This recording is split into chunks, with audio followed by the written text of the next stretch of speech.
Thank you, Rita. Welcome to BBC London. Coming up on the programme. Wrongly labelled a shoplifter by a supermarket AI camera. We hear concerns about facial recognition technology in stores. A shoplifter does not walk around with that much shopping. They don't scan it through, they don't put the nectar card through. Sainsbury's has apologised but says it's being used to tackle shoplifting and assaults. Also tonight, tributes to a 12-year-old boy who drowned in the River Lee near Hackney marshes at the weekend. Plus, a fully qualified but can't find a job. London nursing graduates tell us how they're struggling to find work. I was absolutely terrified. I was literally, when the gun was going, I was like, Dina, please relax. Relax, it's only going to go well if you relax. And didn't it go well? Making athletics history and continuing to inspire the next generation. Bromley's Dina Asher-Smith makes London proud.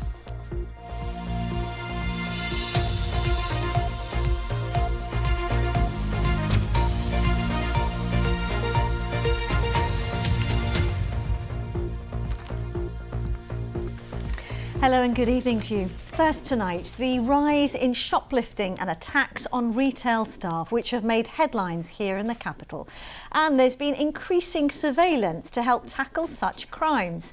However, one supermarket branch in southeast London has paused its use of AI and facial recognition cameras after a customer was wrongly challenged and asked to leave. Sainsbury's claim the mistake was caused by human error and has apologised. But critics have called for the facial recognition technology to be scrapped. Lakshmi Gopal reports from East Dulwich. Matt's regular Sainsbury's shopping trip turned into a humiliating ordeal when staff stopped him at the self-service till and escorted him off the premises after wrongly identifying him as a shoplifter flagged by facial recognition software. Once I got over the initial sort of shock and embarrassment, I was actually quite concerned because I think this could happen to anyone. A shoplifter does not walk around with that much shopping. They don't scan it through, they don't put the nectar card through. What I was worried about and what actually really kind of upset me was like just thinking this is what the future could be. People just listen to what the machine tells them to do and they don't think about the consequences. And I think that's quite dystopian, it's quite worrying. The system is supplied by technology firm FaceWatch. FaceWatch is here demonstrating how live facial recognition works. Here they are showcasing the software at the London XL. What's happening now is as I walk through, the camera has checked my face against a database of known offenders and it's created a match and it will have sent an alert to a device that normally would be handheld and in a store. Sainsbury's began using the system last year to fight rising theft and growing abuse towards staff.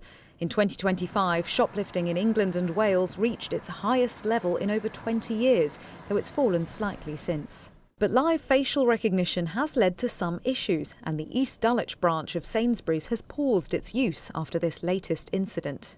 This is a really shocking story, but unfortunately it's not the first and it won't be the last, because live facial recognition cameras are now being used across all of Sainsbury's stores. And whilst I really welcome that they've paused it in East Dulwich, I'm afraid I think they're doing that because the BBC is reporting on this one man's experience. If they took it really seriously, they would be stopping live facial recognition across all of their stores. Sainsbury's say they've apologised to Matt and that the incident was caused by human error, not the facial recognition technology. They add that the FaceWatch system has a 99.98% accuracy rate and that every match is reviewed by a trained manager. They also say while trialling the technology, theft, aggression and antisocial behaviour halved in their stores and they're continuing its rollout. Meanwhile, last Tuesday, a trial of live facial recognition cameras began at some stations. And the Met Police are planning to expand their use even further next year, as it remains a precarious balance between public safety and personal privacy and the risk of innocent people being wrongly targeted. Lakshmi Gopal, BBC London. A 12-year-old boy has drowned in northeast London. He got into difficulty in the River Lee near the Hackney marshes at the weekend. It took 6 hours of searching before rescue divers recovered his body. Our reporter Harry Lowe sent this report from the scene. It was just after 6 o'clock on Saturday evening that the 12-year-old boy went into the River Lee here next to Hackney marshes, and shortly thereafter the London Fire Brigade were alerted and sent rescue teams. Some 6 hours later, just after midnight, Metropolitan Police divers recovered the 12-year-old boy and he was very sadly pronounced dead at the scene. The Metropolitan Police says it is treating the death as unexpected and that his family is being supported by specialist officers. John was on duty at the local sports centre on Saturday night when he spotted emergency workers. And there's a pathway that literally goes by the side where people run, walk their dogs and that. There's big opening areas like this where people will have their barbecues and stuff. There's a lake that runs miles, so yeah, but it's just sad news. My heart goes out to the family and stuff like that. It's not something that you want to hear, like it really hits you. I went home that night and then I was like talking to my wife and told her what happened. And it just really affects you, especially when you look at your own kids and that, and it's just not what you want to hear. Walk alongside the River Lee and you quickly see why Londoners flock here to cool down, particularly during this summer of relentless heat waves.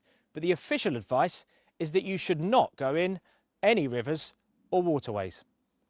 This is the third boy to drown this summer, and there's now been more than 100 accidental drownings across London since 2020. Here in Hackney, tributes have started to appear. One says you will be missed by everyone forever. Another simply says, life is beautiful, I will never forget you. Harry Lowe, BBC London. It's good to have you with us this Monday evening. Coming up later in the programme. I'm at Dulwich Sports Ground, and the dry weather has caused cracks in the ground to appear that are so deep they've had to cancel some children's sports clubs here.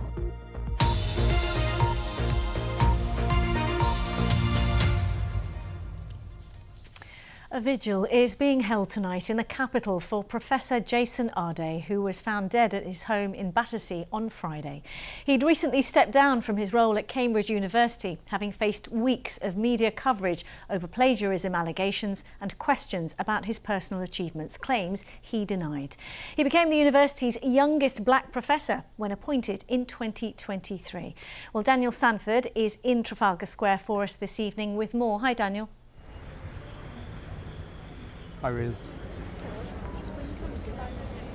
The demonstration here tonight is probably 2,000 or 3,000 people, but they're saying it's not really a demonstration, it is a vigil. People were asked to come here wearing black, carrying flowers if possible, and they've been the proceedings started with a minute's silence as people remembered Professor Jason Arday, and then heard first of all from his MP Balrabera Addy and from Diane Abbott. And although the mood is sombre here tonight, there is also quite a lot of anger and defiance. In one of the speeches tonight, it was said that wicked, vicious, evil people had dragged Jason Arday's name through the mud, and the focus is very much on the media, not on Cambridge University, which had started the investigation into Jason Arday and from where ultimately he resigned, but on the media who had exposed day after day after day allegations of fantasism, of plagiarism, and bits of his story which didn't seem to add up. And I think the sense here is that that had gone far too far against a vulnerable man. OK.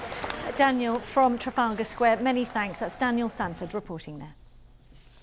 Now to the nursing graduates in London, fully qualified but struggling to find jobs here in the capital. The number of students accepted on courses last year was almost 3 times the entry-level jobs advertised. The Royal College of Nursing describes it as an unprecedented employment bottleneck that must be urgently addressed. The government says work is being done to improve opportunities for graduates. Tolu Adeoye has been speaking to one soon-to-be nursing graduate from Welling. This one, that's in Bristol. There's not really many jobs that I could apply for, or I could apply for them, but I'd have to relocate. Isabel is about to qualify as a nurse and has been applying for jobs for the last couple of months. She's growing increasingly concerned about how few entry-level nursing jobs there are in London. Majority of the band 5 jobs are like up north, so Manchester, Bradford, which is obviously okay if you want to relocate. But, you know, you've trained in London, you've helped people from all different backgrounds. You don't then want to go to another area and have to learn about that clientele and that group of people again and start your whole life again. As of March 2026, NHS stats show that the registered nursing vacancy rate stood at 5% nationally. That's more than 21,000 positions. So why can it be hard to get hired? Newly qualified nurses typically apply for entry-level Band 5 jobs, but more of these are now asking for more experience that a new graduate just wouldn't have. On top of that, the number of roles has dropped sharply, particularly in London, from more than 4,700 in 2019 to 20 to just over 1,500 in 2024 to 2025, a decline of 67%. Conversely, the number of students accepted onto courses is rising, going from 3,650 in 2023 to 4,275 last year. The Royal College of Nursing says the profession is facing an unprecedented employment bottleneck. With a new Prime Minister in place, the union is calling on the government to publish its delayed NHS workforce plan, which would map out staffing needs over the next decade. We know that the system is under significant pressures. We know that the NHS trusts have had to tighten their belts, and what we've seen then is that means that there are less jobs available out there. So there's less movement in NHS trusts, so less people are going up the employment ladder. So there's less vacancies for those new qualified nurses. The Department for Health and Social Care says it's working closely with partners to improve employment opportunities for graduates. It says the NHS workforce plan will be published in due course. Isabel hopes all her hard work will eventually pay off. Tolu Adeoye, BBC London. A brief look at some of the day's other news. Charing Cross and Waterloo East stations have reopened today after a 3-week closure for major engineering works. Network Rail replaced more than a mile of track and carried out repairs to Hungerford Bridge. But both stations will close once again this Sunday for final checks. And a man in his 60s was injured in the chest by a deer in Richmond Park on Saturday. They are not said to be life-threatening. The stag was later put down. Royal Parks have warned visitors to stay at least 50 metres from the animals and not to feed them. Next, we know it's one of the biggest challenges in the capital, finding an affordable place to live. Well, building your own home might seem ambitious, but could it also be appealing and more affordable if you're struggling to get on the housing ladder or keep up with the rent? Anna O'Neill has been to find out more. I've come to Enfield to find out about a new housing project, which feels like a self-build, but where most of the hard work is already done. I'm Simon Shufo from Naked House, one of the co-founders, which we founded 10 years ago, and we're here today to have a look around the site. With the average London property costing more than £500,000 and even a flat costing more than £400,000, a home on a site like this is at least 20% cheaper. The starting prices are £265,000. The bigger homes go up to around £330,000, which sounds a lot, but again, it is affordable for two incomes. This isn't exactly a self-build, it's a custom build, where the shell of the house is built for you and then you add the flooring and plaster the walls if you want to. It's got a very kind of bare aesthetic, you know, the walls are block work, there's a very basic kitchen, so there's huge opportunity for people to put their stamp on a place. The Naked House project took 10 years to get off the ground, but it took its inspiration from another self-build project back in 1990s Lewisham. This is a 2-bed like mine. 3 beds have an extra room on the back extra there. bit there. And this is a Benin Warrior. Benin Warrior kind of symbolises the fact that we believe coming together as a community, that's where your strength is. So here we come. We use a post and beam. You don't use this anymore, but this is post and beam. You make the frames on the ground and then you push them out. It's much easier for non-professionals to use. Tim built one of 13 houses through a black lead housing cooperative. He doesn't own it, but it comes with an assured tenancy and a 30% discount in rent for life. Tighter regulations mean self-building these days is harder, but people are still coming up with creative ways to tackle the housing crisis. I think we're all trying to address the idea of community and sustainability. That's what people want from housing, and sometimes that stuff gets lost with the big house builders. Anna O'Neill, BBC London.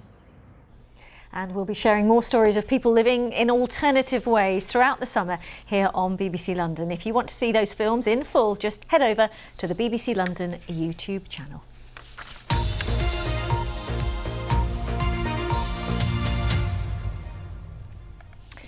After weeks of hot weather and no rain, despite a few brief showers last night, some sports clubs in London are looking at delaying the start of the football and rugby season as they don't think the pitches will be safe enough for players. Ground staff have been doing what they can to make the pitches usable, but in some places, children's clubs are being cancelled. Bryony Williams is at one sports ground for us tonight with more. Hi there. Hi, yes, as you mentioned, we have had a bit of a spattering of rain, but many green spaces in London still look like this. Here at Dulwich Sports Ground, because of the arid conditions, huge cracks have started to appear in the ground. Some of them are fairly deep and it's causing lots of problems for the staff here. John, you're part of the team that looks after the ground. So tell me what's happened over the past few weeks. It's been a challenging few weeks, months, without rain. Our surfaces, which are clay-based, are causing us all sorts of playing problems. Our ground staff have been trying to put soils and sands into the cracks, but it's a very difficult task and they're working in conditions that are a heat wave. It's been very hard. Because you can't use hose pipes here. We can use them on the squares, but we've got 4 cricket squares, but our outfields are not covered and we've got 34 acres of ground. Impossible. And Prasanna, you play cricket for a local team. Have you ever seen conditions like this? No, I haven't. I've been playing over 22 years. I've never seen something like this. My ground is across the road, and we use regularly this ground, and we got 600 juniors use here. And as you can see, if I put my bat on it, it's how dangerous this can be. So the kid's foot can easily go in, and the ball can hit the crack and we deviate it easily. And you've had to cancel some of their practice. Yeah, we're lucky we come to a back end of the season now, but yes, we need to cancel a few games to manage the risk. And, you know, this is just cricket that we're talking about now, but we've got football, rugby coming up. How is it going to be fixed by then? We've 3 weeks to the end of the cricket season, and then 2 weeks after that, football starts and rugby starts on conditions like this. The local leagues are saying to us, how many pitches have we got? We can offer them 2 rather than 8. It's going to be very difficult and probably means a late start to the winter sports. And even if we do get some rain, this isn't going to get fixed overnight, is it? It certainly isn't. And we don't want torrential rain. We want a few days of steady rain, and hopefully we can get some green back into Dulwich. Because actually some of these cracks are really quite deep. So to fix any of this is going to be a slow, long-term process. It certainly is, and no umpire or referee is at all pleased at these playing surfaces. Our ground staff are doing their best, and it's not just here, it's at all clubs across South London. Well, there we go. It's that steady rain that we need to make sure that this yellow grass can turn green again and people can come back to their sports clubs. Absolutely. Bryony, thank you. Bryony Williams. Well, from challenging sports grounds to a queen of the track, the Londoner who's made athletic history and is inspiring the next generation. Back in 2012 at the London Games, Bromley's Dina Asher-Smith was a volunteer kit carrier as part of her athletics club. Since then, she's gone from strength to strength, winning medals and breaking records, and of course, making London and the country proud. Let's join Matt Graveling, who's in South East London and can tell us more. Matt. Riz, welcome to Norman Park Track, where the first race of the day has just got underway. It's the women's 400-metre hurdles. So in a moment in the background, you'll see lots of women coming over the finish line. This is the home of Blackheath and Bromley Harriers Athletics Club. But more importantly, today at least, it's the home of Dina Asher-Smith, a woman who made history in Birmingham this weekend, becoming the woman to win the most goals. Well, to be fair, any athlete ever to win the most golds at any European Championship. And she did that on Saturday when she won the women's 4x100 metre relay. You should be able to see some pictures of that now. And then she followed up the feat, winning gold in the inaugural mixed 4x100 on Sunday night. So 8 golds in total Europeans for Dina Asher-Smith. And here she has been as a child. She still comes back in now as an adult. It's in the family so much that her mother, Julie, is actually over there officiating the races this evening. She's a little bit camera shy, so she didn't want to speak to us, but we do have Jay, who's been here 25 years. He's a coach at the club, and he's seen Dina come through. And you weren't surprised? No, not surprised at all. I mean, she showed real talent from the time she was a little child, really. 9-10-year-old. Her mum, Julie, actually put her into a cross-country race, an under-13 race. She weren't supposed to win, but she came round and she was racing one of the top youngsters in the country at that time. And she actually did the first lap. When she came back on the second lap, she saw the finish line. And the rest is history. So, yeah, she's always had the talent. Jay, what does it mean for the club that you are now basically home to a European athlete with the most golds ever? That's men or women. Yeah, well, as a club, Dina, to us, she's very inspirational to the youngsters in the club, and we're very successful as a club. Dina, she always has time for the younger athletes. The younger athletes can actually see all her achievements, which is something to aspire to. You know the old saying, if you can see it, you can be it.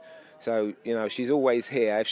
Whenever she's in the country, like when she was doing Diamond League and when she's doing National, she's on the track training so the youngsters can see. You know, she's always got time taking pictures with them. She's one in a million, Dina. Thank you, Jay. Well, you've got to see it to be it, as you say. And someone who has seen it is Evie. She's 15 years old. She's been with the club for 5 years. She's doing the 1500 tonight. So thank you for sparing the time to speak to us. Yeah, what does it mean to you watching Dina achieve what she's achieved? Well, it's like a huge inspiration to see that someone who trains like I am now and did the same things I am has like achieved that level. So it's just good to see that maybe that can be me too one day. And it's just a big inspiration for us and like other athletes and stuff. Fantastic. Well, of course, Dina competes in the 60, the 100 and the 200, but your 1500 metres, so maybe the Georgia Hunter Bell of the future here in Evie, who's going to be performing on this track behind me, which after tonight is going to be resurfaced, 4-week break, ready in time for the new season and continuing to inspire people for the next generation and who knows, the Olympic stars of the future. Yeah, absolutely. Matt, thank you so much. As you say, you know, a real proud moment for Bromley and London, and of course Mum Julia, as you mentioned in the background somewhere. Thank you, Matt. Well, staying with sport, and the biggest in the US, American football, dominated by the NFL, but with very few British players. However, perhaps there is something in the water here in the capital, because South London is certainly making its mark. As one player raised in Streatham, who's played at the highest level for a decade, announces his retirement, he passes the torch to a fellow Londoner about to begin his first season with the Miami Dolphins. Chris Legg has the story.